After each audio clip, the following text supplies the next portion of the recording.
If you enjoy watching Common Ground online, please consider making a tax-deductible contribution at lptv.org. Common Ground is funded by the Minnesota Arts and Cultural Heritage Fund and the citizens of Minnesota.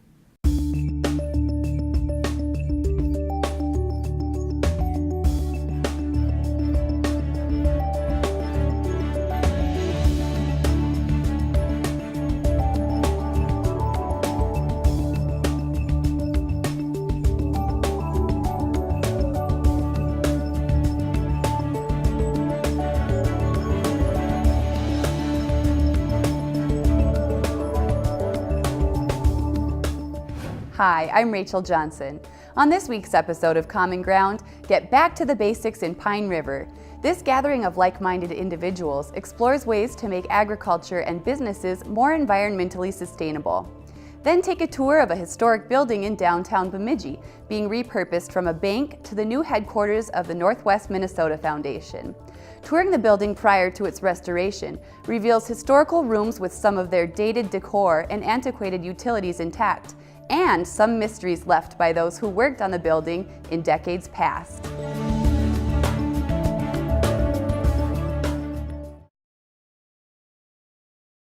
What is sustainability? Sustainability means it starts with you.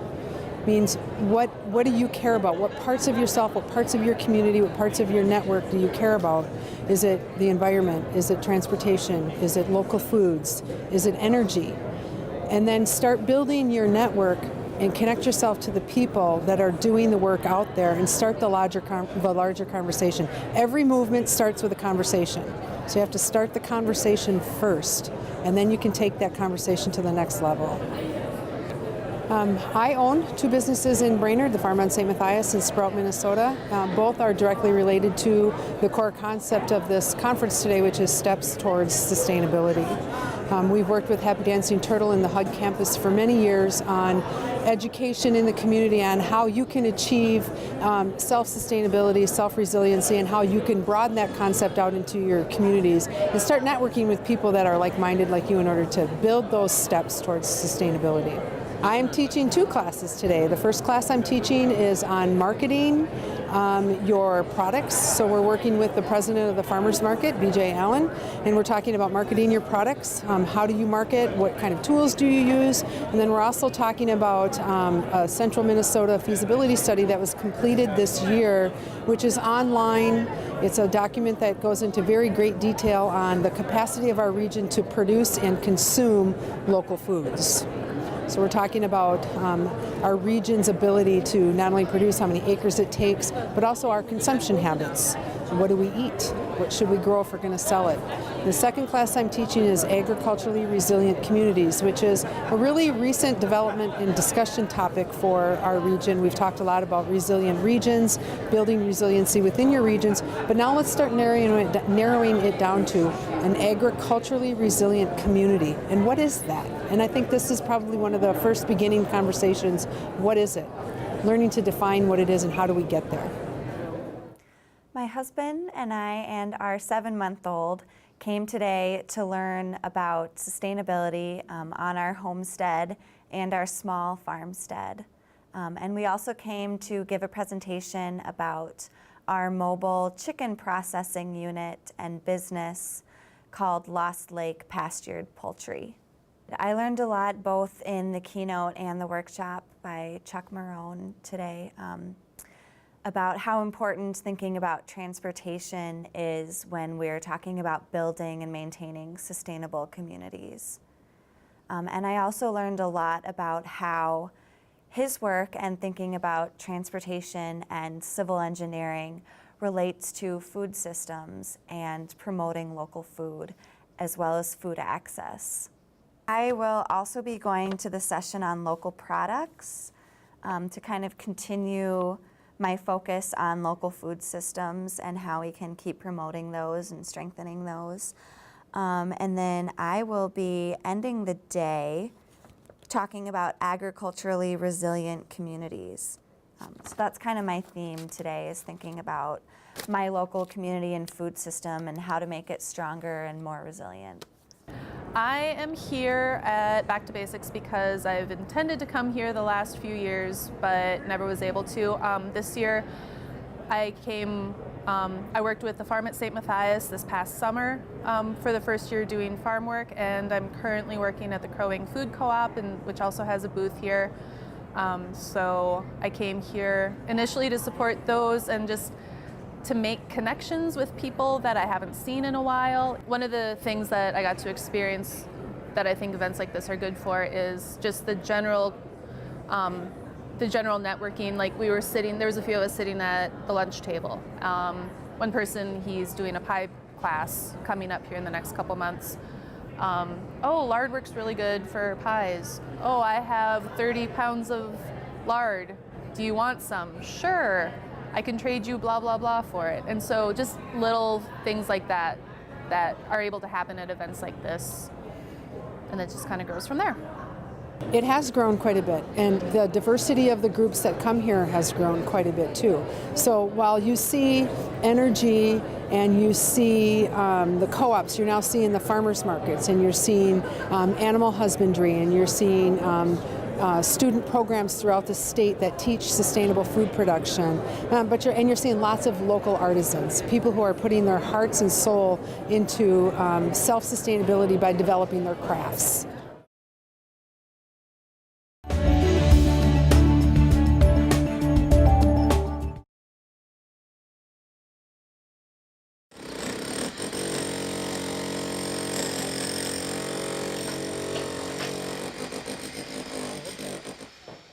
Because of the kind of organization that we are, we really had kind of a dream, if you will, to be able to restore a building or to reuse a building, to repurpose something.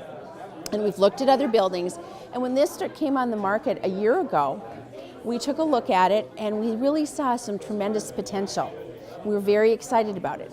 So we started looking at it, did a feasibility study, and really came to the point where we decided it actually would be cost effective for us to do this. Then we started looking at what could we do with it, and that was probably the most exciting. We knew we wanted to really recapture kind of the feel for downtown, to get back to looking like multiple buildings instead of that big white wrap that was around the building. And this was originally 4 different buildings. So that was really what we were going for. So we started to do a lot of research, ended up getting a bunch of pictures over the years. And let's just say that the 60s and 70s, while they may not have been that good in clothing styles, weren't that good in building styles either. So there's a few things we knew we didn't want to go back to. So ultimately, what our dream was to be able to go back to something that was really more the true historic feel. We did a lot of research. We went to the depot, we got pictures from them. We got pictures from various people in town who would call us up and say, here you're looking at it, or we heard that they had pictures. A couple of my personal favorites are some that we got from the depot, and it shows the building. One is in 1917 with sailors marching down the street on 3rd Street in front of the building. And I don't know if a lot of people remember, but 3rd Street was originally kind of the main street here in town a long time ago. We have a picture from, it's probably the 40s or the 50s, that show a group of women having a race with pancakes and frying pans in front of the building. It gets a really good picture of what the building looked like at that point in time. We have a picture that shows a display in the window, which was war bonds and ration coupons and of the war effort. A window that would be kind of right over to my left here, the main window of the building. Upstairs, there are about 20 offices that are still kind of captured in time. And one of them was the office where people would come to get ration coupons. There was lawyers' offices, there was a beauty shop. We have some in the Bemidji book, 1940s to 90s, we actually know who was in some of those offices. And so this building has been, just really a cornerstone of downtown for over 100 years.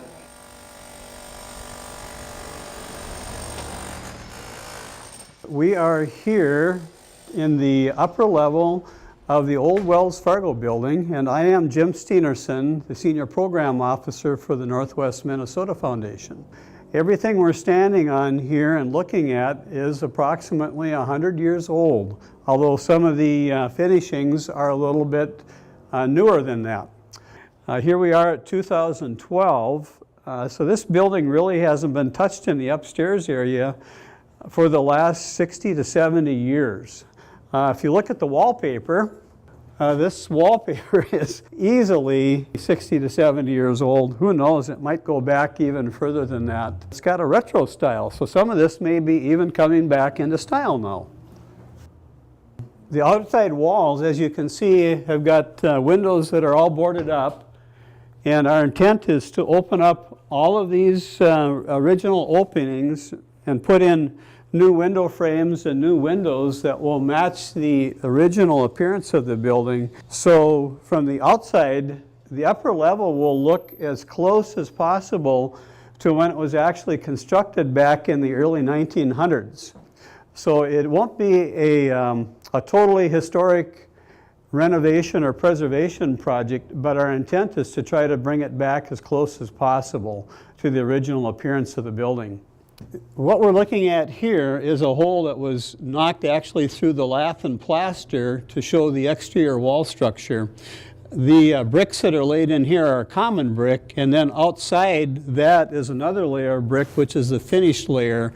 And this was a common construction for brick walls back in that day and age, and actually it's not so uncommon today either. The lath and plaster is interesting. If you look at this, you can see the lath were all nailed on individually on all of the little furring strips that were installed here, and the plaster is actually made up of a mixture of concrete and horsehair that was embedded in the concrete. And the purpose of the horsehair was just to add a little bit of strength to the wall structure. One interesting feature about this, of course, is that there's absolutely zero insulation in this wall cavity.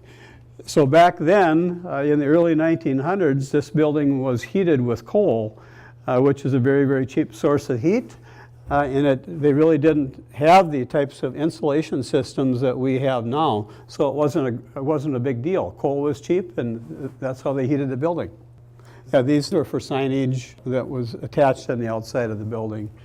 And these will come out, of course, because they're just hanging there right now. So everything you see up here will be all gutted out, and then we'll be rebuilding the entire upper level. The doors that you're looking at here are all original millwork that were installed when this upstairs area was finished.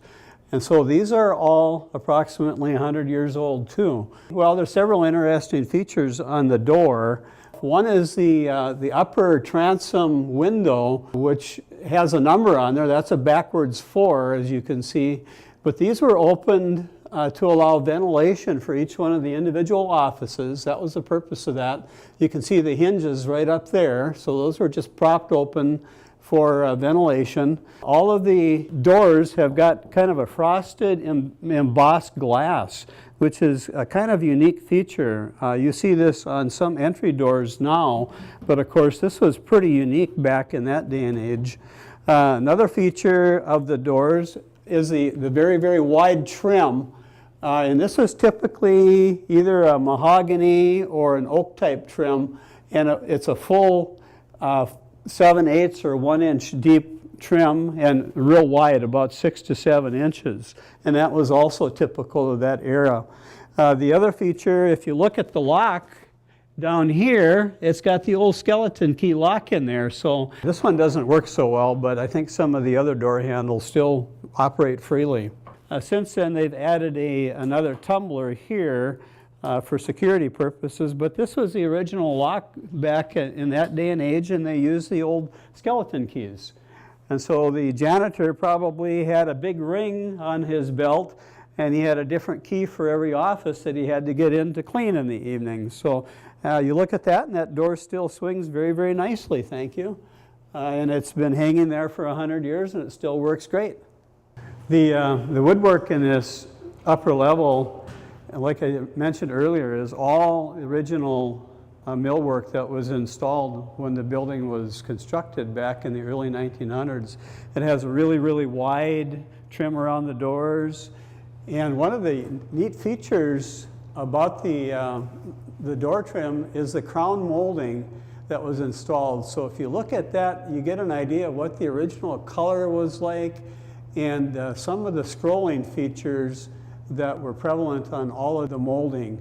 And if you also look at the finish on the trim, you can see that that's almost perfectly clear type of wood. It has virtually no knots, and so that's really, really high-grade trim. This day and age, this type of trim would sell for easily $5 to $6 a board foot. So that one little chunk that you're looking up there, in this day and age would cost about $12 to $15 to buy that one board, and the crown molding would cost probably another $15 to $20 just for those two pieces of wood that you're looking at. We talked a little bit about the transom windows that are above the doors in the hallway, and this device is actually an operator that was used to open and close those transom windows for ventilation. You would push this button in and then push this rod up and down. That activated that little lever system up there to move the window out or closed again. So it was just a simple way to control that window and get some fresh air into the room for either ventilation or for heat. And this is entrance. We don't know to what, but obviously that's a hand-lettered sign. And you can see the frosted glass again. And another interesting feature in this store, it's got an old mail drop. So evidently they got individual mail delivery with all of the offices up here. And I can just imagine the postman walking down the hall and opening up each one of these individual mail slots and popping mail through the door, and no doubt it just piled up on the floor inside the offices. One of the interesting features we found when we started exploring this upstairs was this old fuse breaker box. And this is a really, really old piece of equipment. If you look at the door, it's got all of the different rooms numbered here, so each one of these is assigned to a specific circuit on the panel.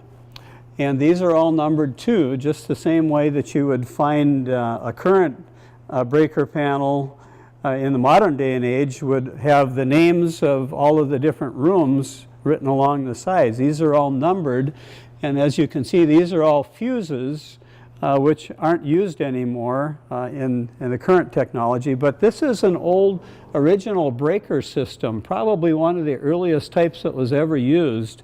The breaker panel was called a double break, so it actually had two different types of protection system. And the trademark up here is Frank Adam panel board. This company was established in 1891. So this was probably installed in the early 1900s as part of this original construction and served, I would guess, until probably the 1940s or 50s when the new technology was installed down in the lower level of the entire building. Here's an interesting feature. This one has actually got the name of one of the rooms. It's barber shop. None of the other ones are labeled. This one's empty, otherwise they're just room numbers. But this one says room number 18 was the barber shop. But this is an old piece of history for this building. And as you can see, it's a pretty massive chunk of equipment.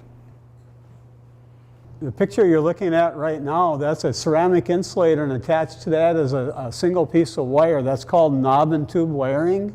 And that was the original wiring that was actually used to wire homes in this whole region and across the United States. It's really got poor insulation, and it relied upon the air around it for insulating. And so they had to screw those porcelain insulators into the wood, and then they would connect the wires to it, and that's how they ran wiring when these businesses and homes were first originally electrified. And so you still find that type of wiring systems in older homes throughout our region, but for the most part it's been removed or replaced when homes are upgraded.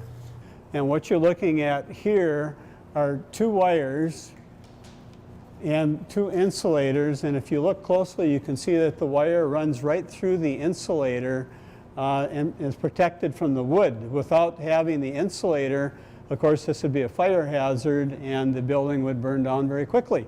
One of these wires carried electricity and the other one was a neutral wire, so it didn't have a ground like modern wiring systems do now. So they just relied on the hot and then the neutral for their electricity.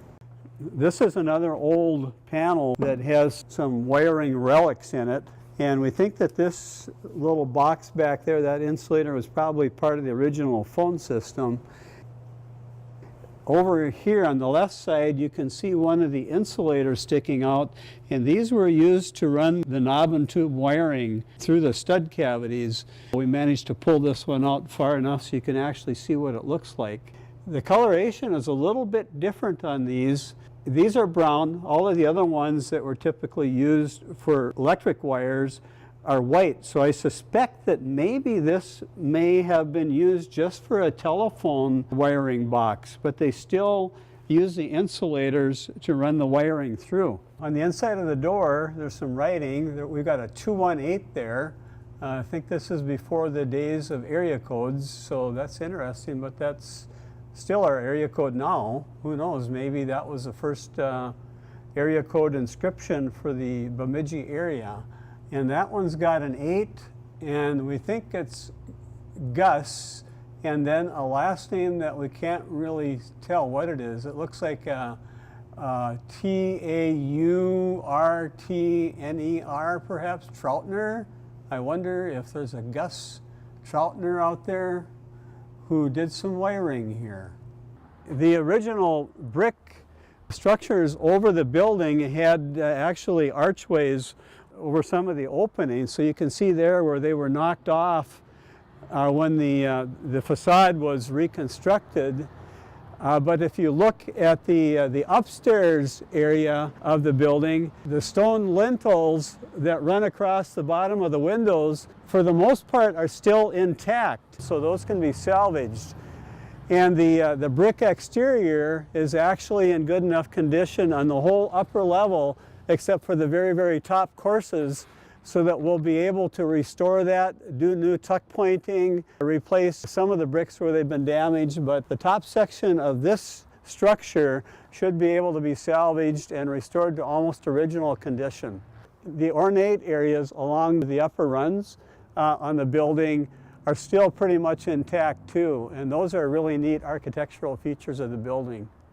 These features right here are part of the original structure when the bank building was constructed in the 1900s. This is a scrolled piece of stone. There's the name of a company down here, and you can see how this was scrolled all the way up. And here you can see some of the actual writing that was done when the reconstruction was done to cover this. So a contractor obviously used this to figure out some measurements for the reconstruction instead of taking time to go find a piece of paper to do his calculations.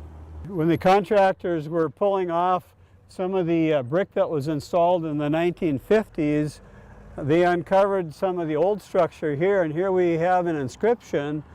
It reads Sunshine, September 30th, 1965, and it's signed by Don Larson.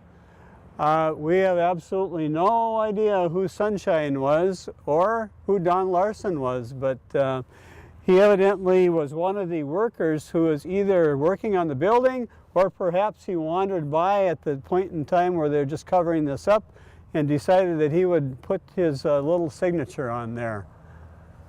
So that's one of the pieces of history that we found on the old building so far. Well, I think the work that we're doing on these buildings is not to do an accurate historical restoration, because as we uncovered the facade here, you can see that there's an awful lot that's been destroyed that's not recoverable. But our purpose is to try to bring the exterior appearance of the building back as close as possible to what it probably looked like back in the early 1900s. But in reality, it'll be more like what the streetscape looked like in the 40s and 50s. And that should blend very nicely with the appearance of the rest of the buildings here along 3rd Street. Well, when we originally bought this building, we really weren't too optimistic that we'd be able to save a lot of the exterior facade. And so we're very pleased that at least the upper level of this building and the upper level of the building on the end will be able to be restored to near original condition. And we're going to do our very best, and our architect is also going to do his best to try to match those features with any new brick and masonry that will be installed, so that it will be a nice looking building when we're done. It won't be totally original, but it will match the streetscape that we have here right now, and we think it's going to be a great addition to this corner of downtown Bemidji. This is such a prominent corner downtown, and being able to add this vitality and this life to this corner and bring 20 jobs downtown. And when we're doing training, another 35 to 40 people, or for meetings, we just feel this energy downtown, and we're so excited about being downtown. So the hardest thing right now is we don't get to move in until probably November, and it's going to be a long summer.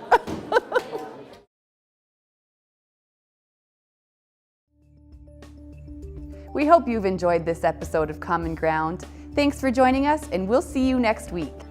If you have a segment idea for Common Ground pertaining to North Central Minnesota, contact us at legacy@lptv.org or call us at 218-333-3022.